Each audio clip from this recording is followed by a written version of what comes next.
भक्तों, ओम नमः शिवाय। श्री शिवाय नमस्तुभ्यम। जय श्री महाकाल। जी हाँ भक्तों, क्या आपका भी जो बच्चा है उसका जो मन है वो पढ़ाई में नहीं लगता? वो बहुत ज़्यादा आप लोग परेशान हैं उसकी पढ़ाई के लिए कि आखिर हमारा जो बच्चा है वो पढ़ता क्यों नहीं है। जब भी आप उसको पढ़ाने के लिए बैठाते हो तो वो इधर उधर कामों में लग जाता है, लेकिन पढ़ता बिल्कुल भी नहीं है।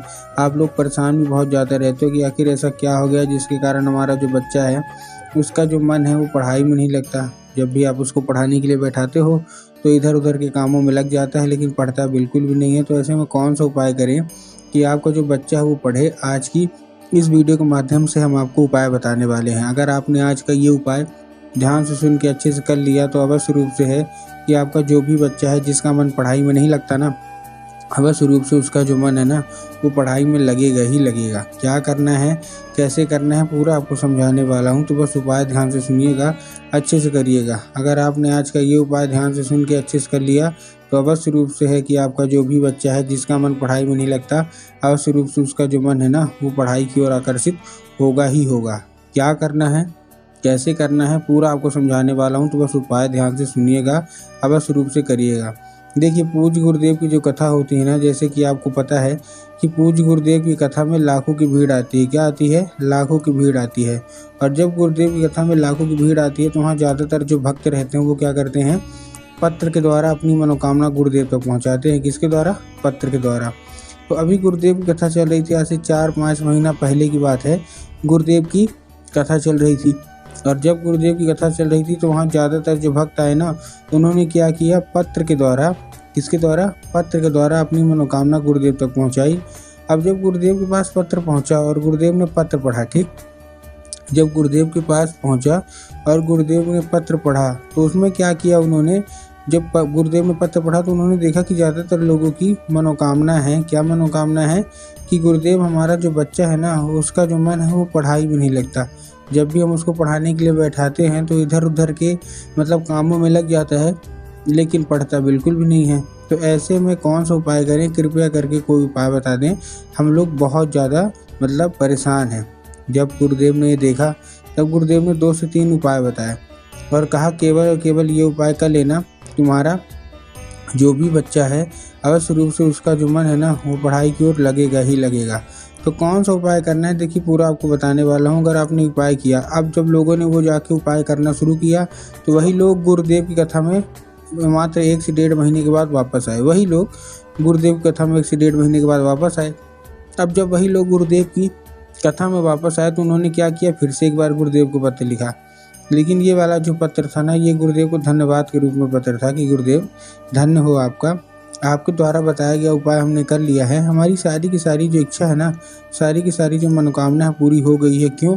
क्योंकि हमारा जो बच्चा है ना जिसका मन पढ़ाई में नहीं लगता था, पढ़ाई की ओर आकर्षित नहीं होता था, अब वो अपने आप बिना कुछ बोले, बिना कुछ कहे केवल और केवल पढ़ाई करता है। आपका कोटि कोटि धन्यवाद।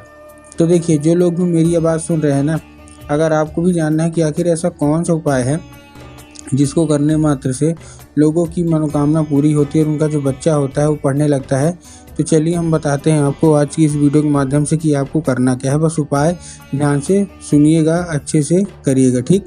चलिए चलते हैं उपाय क्यों। लेकिन उससे पहले अगर चैनल पे पहली बार आए हैं और आवाज़ मेरी पहली बार सुन रहे हैं तो वीडियो कर दें लाइक और चैनल को भी कर लें सब्सक्राइब, ताकि पूजनीय पंडित प्रदीप जी मिश्रा के रोज़ नए नए उपाय सबसे पहले मैं आपको प्राप्त करा सकूं, ठीक। तो देखिए, जो हमारा पहला उपाय है 3 काली तिल और 1 धतूरे का है। अब देखिए करना क्या है, 3 काली तिल और 1 धतूरे से आपको करना क्या है, आपको इस उपाय में 3 काली तिल और 1 धतूरा अपने बच्चे के हाथ में दे देना है। अब देखिए, काली मिर्च और काली तिल में भी बहुत सारे लोग कन्फ्यूज़ होते हैं कि काली मिर्च लेना है कि काली तिल लेना है।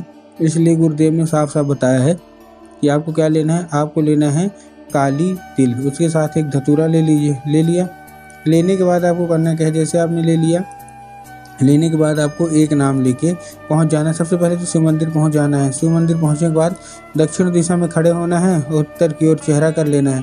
अब देखिए, दक्षिण और उत्तर में ना बहुत सारे लोग कंफ्यूज होते हैं कि दक्षिण क्या है, उत्तर क्या है, हमको थोड़ा साफ साफ बताओ। तब गुरुदेव ने साफ साफ बताया है कि आप जिस भी शिव मंदिर जा रहे हैं उस शिव मंदिर का जिधर साइड जलाधारी होगा ना, आपको अपना चेहरा उधर साइड करके खड़े हो जाना, ठीक। खड़े हो गए, खड़े होने के बाद आपको एक नाम लेके, कौन सा, महादेव का बहुत ही सुंदर सा नाम है, श्रम्भेश्वर महादेव।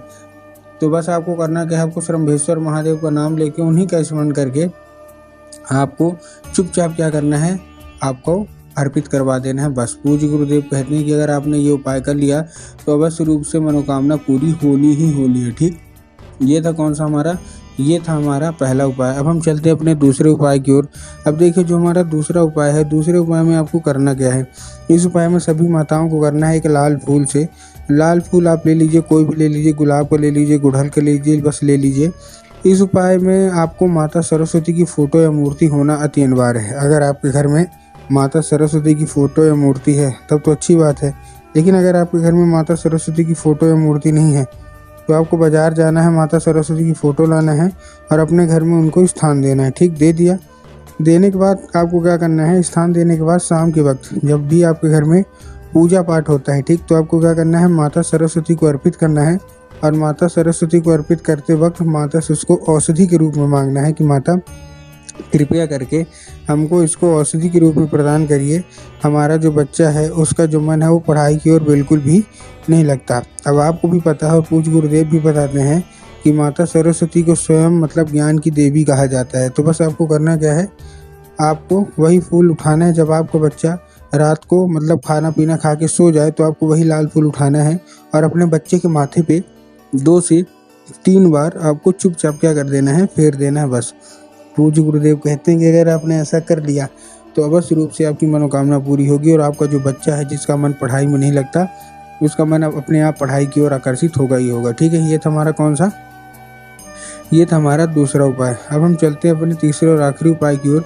देखिए इस उपाय में आपको करना क्या है, तीसरे और आखिरी उपाय में आपको केवल और केवल एक काम करना है। क्या काम करना है, आपको इस उपाय में आपको एक पान का पत्ता लेना है, उसमें शहद का लेपन कर देना है। क्या करना है, पान का पत्ता और शहद का लेपन कर दिया, पान के पत्ते में शहद का लेपन। अब शहद का लेपन करने के बाद देखिए आपको करना क्या है, चिकने साइड वाले में करिएगा, जिधर मतलब पान का पत्ता जो चिकना साइड होता है ना उधर साइड करना है। और उधर साइड करने के बाद आपको करना क्या है, जैसे आपने किया अपने बच्चे के हाथ में दे दीजिए और भेज दीजिए सीधा सीधा शिव मंदिर।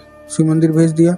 शिव मंदिर भेजने के बाद आपको करना क्या है, जैसे आपने शिव मंदिर भेजा आपके दिमाग में आया होगा कि जाएंगे बाबा भोलेनाथ के ऊपर अर्पित करवा देंगे, जो कि पूर्णतः गलत है। आपको बाबा भोलेनाथ के ऊपर अर्पित नहीं करवाना है। आपको कहाँ अर्पित करवाना है, आपको अर्पित करवाना है माता शोक सुंदरी के ऊपर। अब देखिए जिसको पता है कि माता शोक सुंदरी की जगह कहाँ होती है उनका तो ठीक, लेकिन बहुत सारे ऐसे लोग हैं जिनको यही नहीं पता कि माता शोक सुंदरी की जगह होती कहाँ है।